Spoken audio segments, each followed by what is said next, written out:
अगर आप अपने काम सुबह सवेरे ख़त्म कर लेते हैं तो इसका मतलब है कि आपके पास दिन में बहुत सारा टाइम होगा अदर अस्सलाम वालेकुम, welcome back to Adeela's daily vlog. कैसे हैं आप सब लोग? आज मैंने अपने सबसे बड़ा बोझ हल्का किया जी, अपनी बेडशीट चेंज की है। ये मुझे काफ़ी मुश्किल लग रहा था क्योंकि मैं बहुत सोच समझ के आराम सुकून से रिलैक्स होकर सारे काम करती हूँ। कोई भी काम बगैर सोचे जल्दी में नहीं करती, इसलिए मुझे इसे चेंज करने में भी 2-3 दिन लग गए। ये नहीं सोचने बस फिर क्या था कि आज मैंने थोड़ी डिटेल में सफाई करनी थी अपने रूम की, इसलिए मैंने सोचा बेडशीट भी चेंज कर ली जाए। अब ऐसा होता है कि जब आप मुसलसल घर में होते हैं तो आपका दिल करता है साथ साथ आप कुछ ना कुछ खाते पीते रहें। साथ में डस्टिंग हो रही थी, बेडशीट भी चेंज हो चुकी थी, ऑलमोस्ट काम जो है वो क्लियर हो चुका था, सारी चीज़ों को सेट कर दिया। काफ़ी चीज़ें चेंज होती हैं जब आप अम्मी की तरफ होते हैं, ससुराल में होते हैं। दोनों एक्टिविटी बिल्कुल डिफरेंट होती हैं और ऐसी होती हैं कि हमें ऐसा मुमकिन नहीं है कि आप उन सारी चीज़ों से जान छुड़ा सकें। तो फिलहाल जी मुझे अपने रूम की ही सफाई करनी पड़ती है। आप अगर अपनी अम्मी की तरफ गए हैं तो वहाँ से खाली हाथ लौट कर नहीं आ सकते। मुझे रात को अक्सर सोने से पहले खाने पीने की क्रेविंग रहती है, इसलिए मैं कुछ चीज़ें अपने पास ऑलरेडी और मेरी अम्मा जान को इन सारी चीज़ों का आइडिया होता है, इसलिए वो मेरे लिए जब भी मैं वहाँ जाती हूँ कुछ ना कुछ लेके रखा होता है। इसके अलावा यहाँ पे भी मैं अपनी ढेर सारी चीज़ें मंगवा के रखती हूँ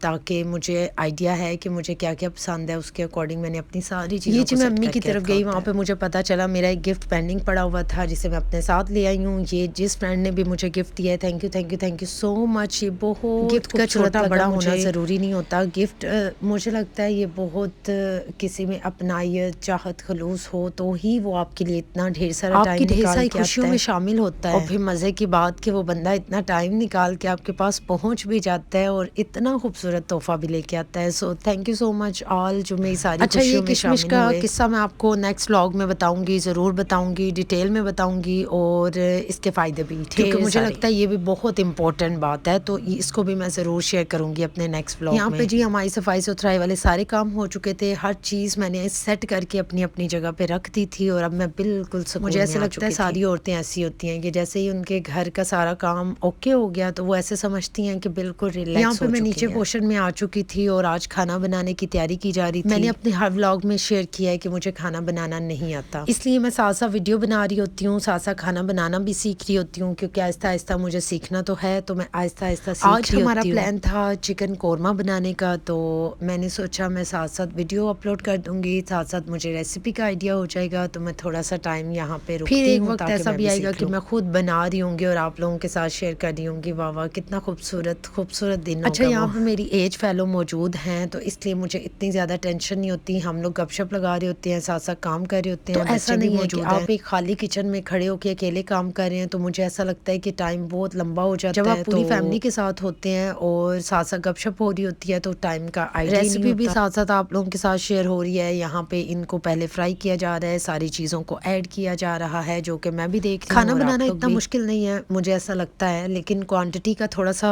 फ़र्क होता है। हमें क्वांटिटी का आइडिया नहीं होगा तो खाना जितने भी मसाला जात होते हैं स्पेशली वो, और ऑयल की क्वांटिटी स्पेशली इन चीज़ों का भी मुझे बिल्कुल भी आइडिया नहीं है। मोस्टली लोग प्याज जब डाल रहे होते हैं वो ग्राइंड या चॉप करके डालते हैं, क्योंकि अम्मी की तरफ तो मैं यही देखती थी। यहाँ पे थोड़ी डिफरेंट थी तो मैंने सोचा क्यों ना मैं इसको पहले देखती हूँ। लेकिन ये बहुत टेस्टी थी, बहुत अच्छी थी। इसमें बिल्कुल भी आइडिया नहीं हो रहा था कि अगर हमने प्याज इस तरह से भी कटिंग करके डाले हैं, अगर किसी के पास चॉपर या कुछ ऐसा नहीं है तो आप इस सिचुएशन में भी ऐड कर सकते हैं। ये बात भी मुझे बताई जा रही थी। मेरे साथ तो ऐसा होता है कि अगर मैं खाना बना रही हूँ और मुसलसल खाने के पास खड़ी हुई हूँ तो इसके खुशबू से मेरा फिर खाना खाने को दिल नहीं करता। पता नहीं ऐसा क्यों होता है। अगर आप लोगों में से किसी के साथ ऐसा होता है तो ज़रूर